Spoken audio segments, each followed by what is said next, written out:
Hello മക്കളെ, നമ്മുടെ നീലക്കാച്ചിൽ കുഴിച്ച് വയ്ക്കണേ, ഞാൻ കുഴിച്ച് വയ്ക്കണേ എങ്ങനെയാണെന്ന് കാണിച്ചു തരാം കേട്ടോ. അപ്പോൾ അയച്ചു കൊടുത്ത് എല്ലാവരും ചോദിച്ചു, ചേച്ചി അന്ന് കുഴിച്ച് വയ്ക്കണേ എങ്ങനെയാണെന്ന് കാണിച്ചു തരട്ടേന്ന്. ഞാൻ സിമിൻറ്റിയാക്കിനകത്താണ് കുഴിച്ച് വയ്ക്കാൻ ഉദ്ദേശിച്ചേക്കണേ.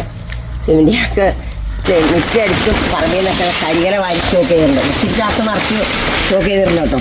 ഇപ്പോൾ റംബൂട്ടാൻ്റെ ഇലയിലും ചടി ഞാൻ വാരിയെടുത്തതാണ്. അതെ, ഞാൻ കരികലയാണ് കൂടുതൽ ഇടുന്നത്. ആൾക്കാർ കമന്റ് ഇട്ടൂല അമ്മച്ചി,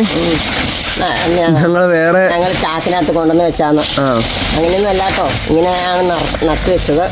പിന്നെ മണ്ണിന് ഇത്രയും കരിയില വെച്ചു.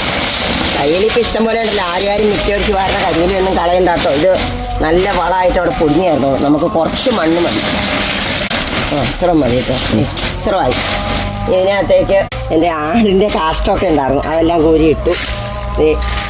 ചാരവും ചാണകപ്പൊടി ഒക്കെ ഇട്ടു. പിന്നെ ഞാൻ കൂടുതലും കുറച്ച് മണ്ണാട്ടോ ഉപയോഗിക്കുന്നുള്ളത്. അറക്കപ്പൊടിയാണ്, കൂണിൻ്റെ ബെഡ് നിറച്ച അറക്കപ്പൊടിയാണ് ഇടുന്നത്. അതുകൊണ്ട് മണ്ണിന് നല്ല നല്ല ഇളക്കമുണ്ട്. ഈ സാധനത്തിന് ഉറച്ചു പോകില്ല. അറക്കപ്പൊടിയാണ് എൻ്റെ കൃഷിക്ക് പാത്രത്തിൽ നട്ടുന്നതിനെല്ലാം കൂടുതൽ അറക്കപ്പൊടിയാട്ടോ. അപ്പോൾ ഓട്ടോമാറ്റിക്കായിട്ട് മണ്ണ് ഇളകിയിരിക്കണ പോലെ മണ്ണിന് മണ്ണിന് നല്ല ഉറപ്പ് ഇല്ല. ഇതാണ് എൻ്റെ കൃഷി. ഇത്ര മതി. ഇനി ഇതിനകത്ത് ചാണകപ്പൊടിയൊക്കെ ചേർത്താട്ടോ, ചാണകപ്പൊടി, ചാരം. ഇത് കൂടുതലും ഇതിനകത്ത് കുറച്ച് മണ്ണ് കാര്യമായിട്ടില്ല, മണ്ണുണ്ട് കാര്യമായിട്ടില്ല. ആർക്കും വലിയ ഒരുവിധം മുഴുത്ത കാച്ചിലാട്ടോ വെച്ചാൽ ഞാനൊരു ചെറുതെടുത്തേക്കണത്.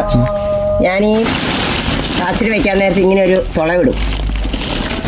ഇങ്ങനെ ഒരു കൊത്ത് കൊടുത്തതിന് ശേഷം അത് ആ മണ്ണിലേക്ക് വെക്കുക. ഉണ്ടോ, ഇത്ര സംഭവമുള്ളൂ. ആ കൊത്തു കൊടുത്തേന്ന് മുളച്ചു വന്നല്ലേ. ഇനി കുറച്ച് കരിയിലയും കൂടെ വാരി വെക്കും. പിന്നെ ഒരു നനയും കൊടുക്കുക.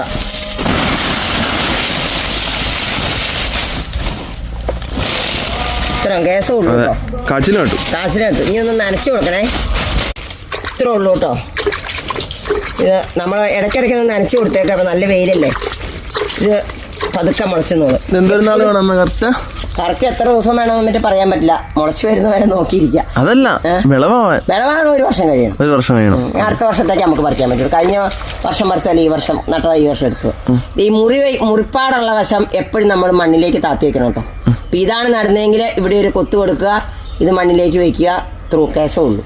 ഇങ്ങനെയാണ് എൻ്റെ കാച്ചിൽ തൊഴിൽ. ഇനി ആർക്കെങ്കിലും വേറെ രീതിയിൽ കാച്ചിൽ നടാനോ ഉണ്ടെങ്കിൽ ഒന്ന് പറഞ്ഞു തന്നാൽ എനിക്കും വലിയ ഉപകാരമായിരിക്കും. ഞാൻ വലിയ കൃഷിക്കാരിയൊന്നുമല്ല, ശിശുവാണ്.